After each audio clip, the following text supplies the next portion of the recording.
We begin our coverage tonight, though, with a bombshell in the newly released financial records of the judge who has blocked the temporary ban on deepwater drilling in the Gulf of Mexico. This is a ban that was imposed by the Obama administration in the wake of the BP oil disaster. It essentially says no more deepwater drilling in the Gulf for 6 months. Earlier this week, that ban was struck down by a U.S. district judge in Louisiana named Martin Feldman. According to our review of documents released today, it appears that Judge Feldman is significantly invested in none other than BP. Judge Feldman's 2009 financial disclosure report provides a detailed list of all the companies and trusts that he is invested in. This is the latest information that we have available. These are his 2009 disclosure reports. And there is one investment in particular that shows up over and over and over again. It's an investment management firm called BlackRock. If you look through this judge's financial holdings, you'll find BlackRock Floating Rate Income Strategies Fund, BlackRock Limited Duration Income Trust, BlackRock Floating Rate Income Strategies Fund again, BlackRock Global Floating Rate Income Trust, BlackRock Global Floating Income Trust, BlackRock Enhanced Dividend Achievers Trust, BlackRock and BlackRock and BlackRock and BlackRock and BlackRock. Each of these BlackRock investments listed as having a value of up to $15,000. And if you think you've heard the name BlackRock in the news recently, this was probably where. The New York Times last Wednesday, quote, "No single institution has more money riding on BP than BlackRock, the money management firm that is BP's largest shareholder." BlackRock is the single biggest shareholder in BP. Nobody is more invested in BP than BlackRock. Look at this chart. Look at this chart of the biggest stakeholders in BP. This is published in the New York Times. BlackRock owns more than 1 billion shares of BP stock. When BP's financial future is at stake in the Gulf of Mexico, so is BlackRock's. Again, this judge is invested in various divisions of BlackRock. But here's what it looks like when you break down how BlackRock's components parts are dependent on BP's financial health. Take, for instance, the BlackRock Enhanced Dividend Achievers Trust, which this judge is invested in to the tune of somewhere up to $15,000. According to their latest filing with the SEC, here's a list of their largest holdings. Oh, look, BP. And it's not just this judge's potential financial interest in BP alone. It has also been noted this week that this judge had and sold stock in the drilling company Transocean, which owned the Deepwater Horizon rig that blew up in the Gulf. Within the last year, this judge also held stock in a company called the Noble Corporation. Noble is definitely one of the companies affected by the deepwater drilling ban. Noble is currently operating 2 drilling rigs in the Gulf of Mexico that are sitting idle because of this drilling ban. According to documents we reviewed today, every day the moratorium goes on, one of those rigs loses roughly $459,000 every day for that company.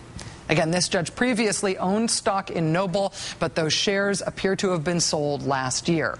Now, according to these new documents that we have reviewed, Judge Feldman is still invested in all sorts of other energy industry-related companies, drilling companies, pipeline companies, companies that service drilling platforms. The financial health of some or all of these companies could very easily be tied to this judge's rulings on this moratorium. Then there's ExxonMobil, an oil giant whose financial future is directly at stake with the drilling moratorium. This judge owned stock in ExxonMobil as of Tuesday. Judge Feldman himself made a special note on his financial disclosure report that, quote, "The Exxon stock was sold at the opening of the stock market on June 22nd, 2010, prior to the opening of a court hearing on the oil spill moratorium case." You know what? That wasn't just any court hearing that day. Judge Feldman sold his Exxon stock on Tuesday, on the morning of June 22nd. The day he made his ruling to overturn the moratorium. Why would holding Exxon stock present a direct conflict of interest? Because Exxon operates one of the 33 rigs in the Gulf shut down by the moratorium. This judge sold his stock in Exxon on Tuesday. But when he began hearings on the case, right up until the day of the ruling, he was still an Exxon shareholder. He was holding hearings on a case that would directly affect his own financial future. The financial future of a company he held stock in. Judge Feldman's office told us today that the judge says he didn't learn that he was an Exxon shareholder until Monday night, the night before his ruling. Then he says he instructed his stockbroker to sell his shares the very next day. The judge is still invested, heavily invested, in parts of a company that holds more than 1 billion shares of BP, and BP's single largest investor. The fact that he's invested in all of these companies doesn't make this judge a bad man. That's not the point here. He shouldn't be targeted in any way. I'm sure he's a very nice person. He seems like a very nice person from everything I've read about him, and now I've read a lot. But how on earth should this be the judge called on to make this sort of ruling? This district court in Louisiana, on which Judge Feldman sits, reportedly has systems in place to catch conflicts of interest like this. Apparently, those systems work about as well as a blowout preventer on a 5,000-foot deep well. Joining us now is Kate Gordon, Vice President for Energy Policy at the Center for American Progress. She is a member of the State Bar of California. Kate, thanks very much for joining us. It's great to be here, Rachel. So we learned a lot in this financial disclosure report as we went through it today. What's the biggest takeaway for you here?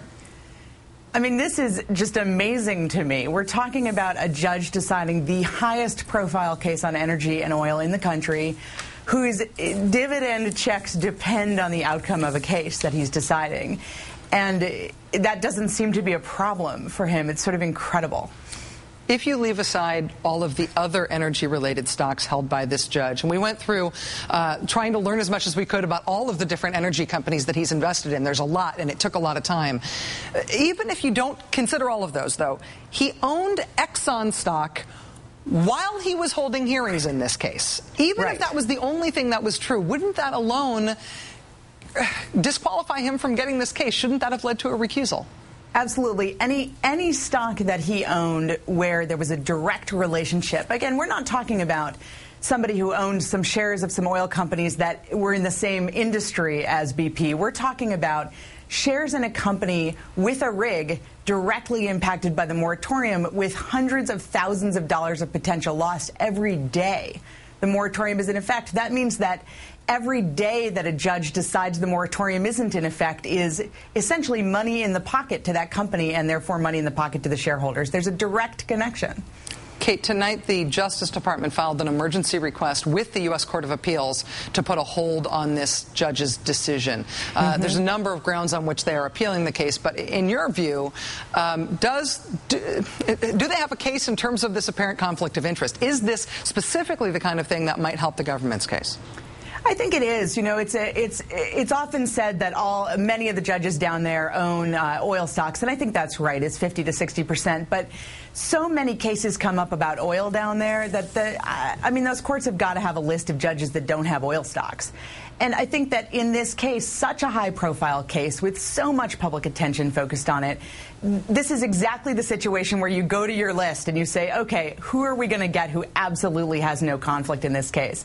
You know, we're talking about hundreds of thousands of dollars a day. Again, it's a direct financial interest, and it's a direct shareholder interest. I think that's one grounds for a challenge. There are others, but that's certainly one I think the government could look to.